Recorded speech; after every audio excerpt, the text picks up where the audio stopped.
and welcome to the Piano Man's Library. My name is Fern, and I am the Piano Man's wife.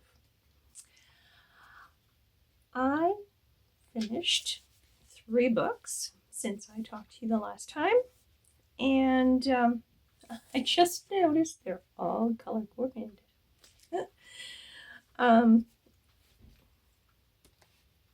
Things just happen sometimes.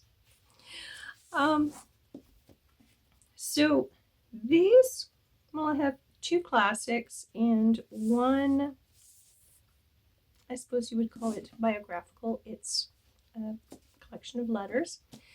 I'll start with the one that I just finished, Jane Eyre. Now, I really liked this book. It was good. And I don't know why. I haven't read it before. But it's, I think I gave it 4 stars.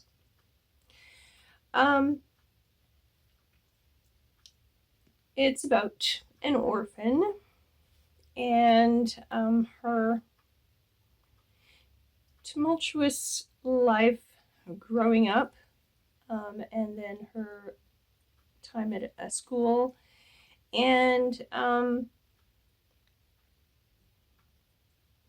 then her life as after she left the school, her first teaching job, some time away, falling in love for the first time, so it was very nice. The first half, and oh, this is good. Okay, this is a good wrap up, and then I noticed that, but I'm only halfway through. It had a good twist in there, if you haven't read that, and yeah, it was pretty good. It was good. I won't get into any more of it because I think it's good to go into classics without knowing very much at all. Of course, I don't go into very many books knowing things. I like learning for the first time. That is a book that I will reread at some point. So the next book that I was going to talk about is The Picture of Dorian Gray, and I love these little editions. There's a quote on the back. It says, I represent to you all the sins you have never had the courage to commit.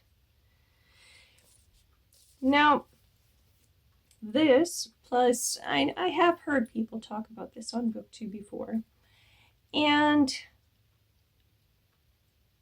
just that line really made me not question whether I wanted to read this book ever, because I don't particularly like reading books that are just about sin, and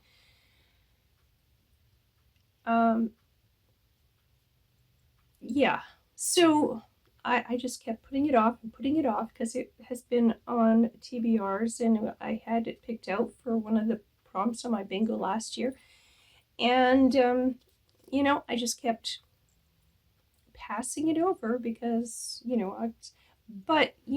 it's I put off reading this book because I didn't want to read a book that was about sin. I regret putting it off. This book isn't just about sin. It's about beautiful writing, art, friendships, both good and bad. It is about your soul, your free will, listening to your conscience. It is about the people you keep closest to you, and also the books that you read.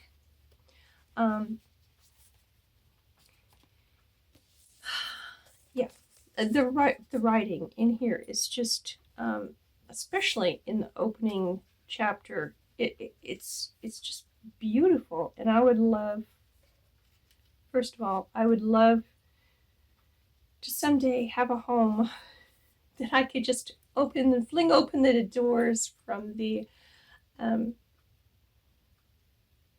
your living room, and into your flower garden and stuff outside, and let the smells of the flowers just come on in. And if only there was no bugs. But yeah. Oh, anyway, it is beautiful. And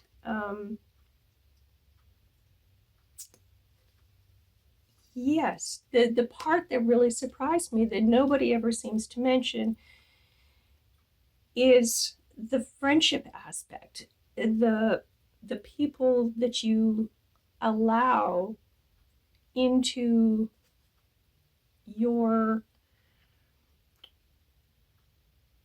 personal space, and if they're good or bad people, I mean, that will affect you. And the books that they recommend to you, it's I really like this book, and I'm going to reread it again. Hopefully, I won't wait too long. In the next year or so, I want to read it again because it was just really good. That was book 2. And then my third book was Yours Plum, The Letters of P.G. Wodehouse. And this is his letters. And he had such a fascinating life. The first section of the book I mentioned before was his letters to his stepdaughter from when she was about 16 until she, shortly before she died, in her 30s. And he shared his writing with her. She saw it before many of the things were published. And she gave him some good feedback. They had this back and forth. It was really, really special. And then, it goes, there's chapters. It doesn't go into his letters to his wife, although there's a chapter on his wife, and it's letters to other people that he's talking about his wife. Couples who've been married, they have little quirks and stuff, and he kind of got into that a little bit. He was living in France at the beginning of World War II, and he didn't make it out before the Nazis came in and took over. So, keep your cars up at all times, people.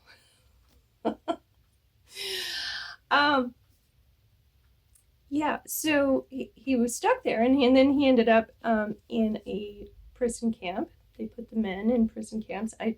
He never mentioned what his wife was doing or what they did with her or anything like that. I think the women were just allowed to stay where they were. But he was put into a prison camp. But one thing that I did not know was the Nazis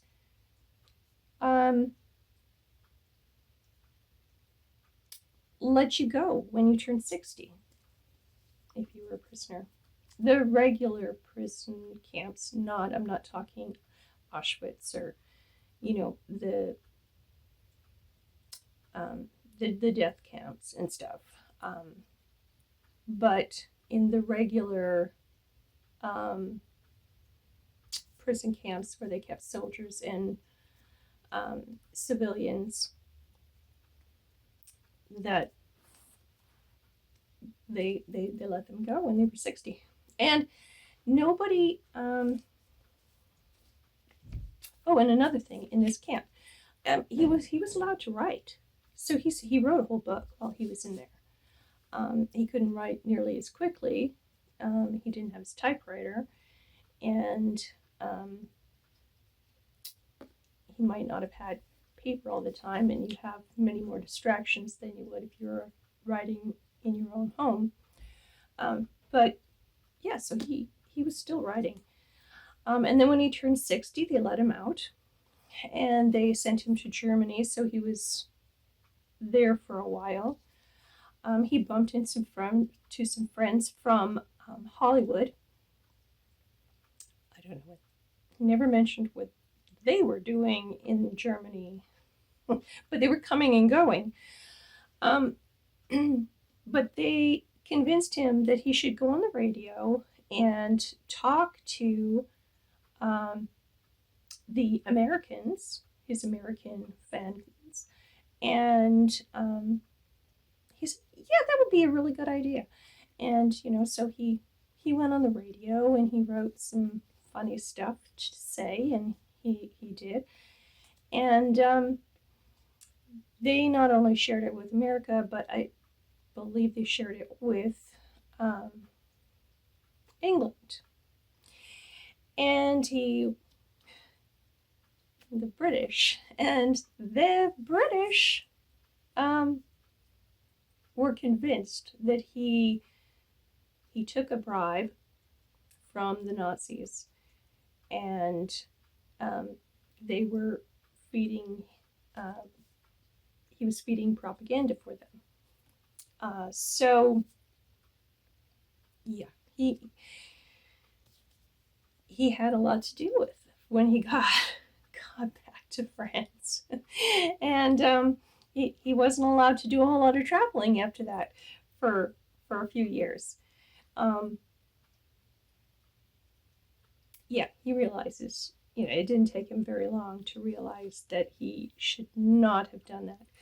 But anyway, he was a good guy, and everybody, finally accepted that, yes, that he wasn't on the Nazi side at all. And yeah, so it was really, really good. Some of the letters are kind of funny. Some are not. Sometimes he was just talking about work. He was an avid reader, which is kind of cool to see what other people read back in the day. And he had his criticisms, and he had many words about critics too. So yeah, it was really good. He was an animal lover. He had his dogs and his cats over the years, many different ones.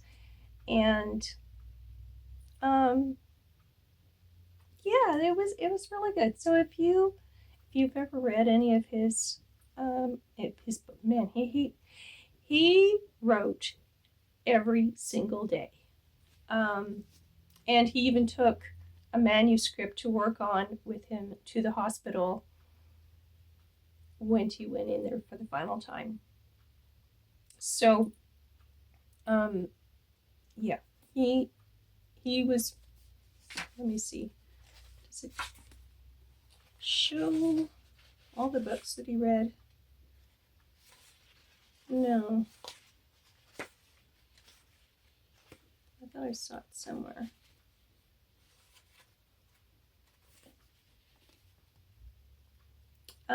Yeah, he wrote a lot of books, a lot of plays,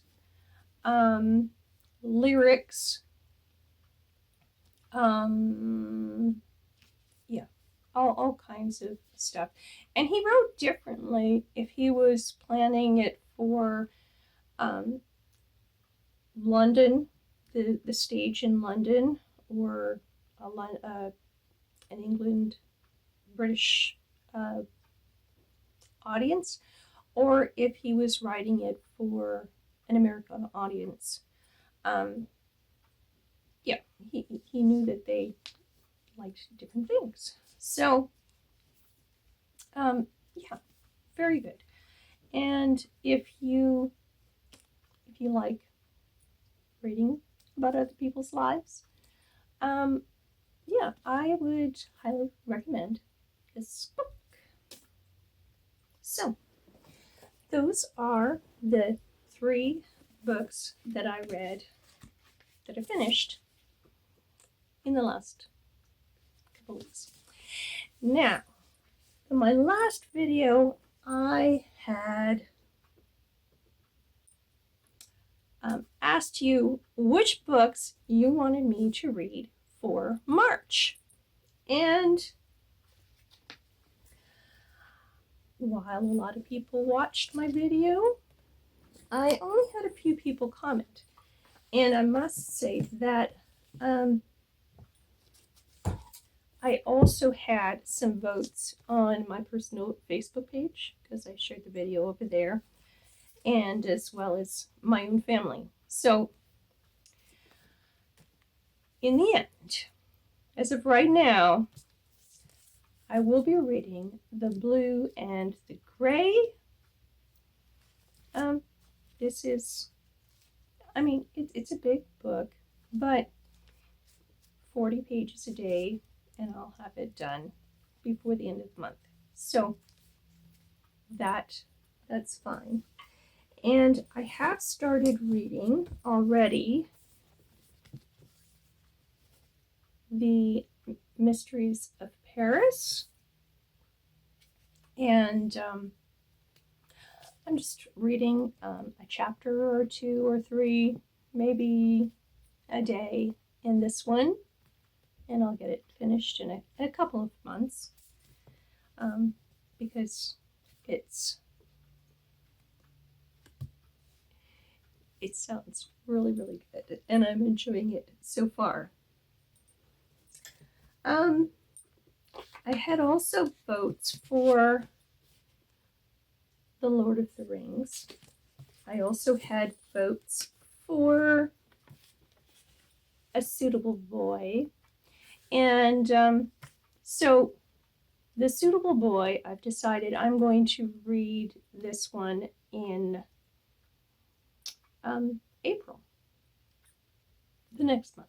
So that will keep me busy then. And then I can get, a few very big, chunky books off of my book stack. And I will get to Lord of the Rings one of these days. So, thank you so much for all of those who voted and who commented. And let me know if you've read any of these books that I've just finished reading, what you thought of them, and what are you reading now? There's a couple of days left in the month, so I'm thinking I'm going to get to book 2 of my duology, my science fiction duology, and see how that goes. Thank you. I hope you are enjoying the weather. We have some beautiful sunshine today, and I planted another apple tree in the yard already, so it's just a good day. I'm very happy. Spring is wonderful. It's my favorite time of the year. So, and March is in it, so that's even better, because I love the big books. Thank you for stopping by. Goodbye.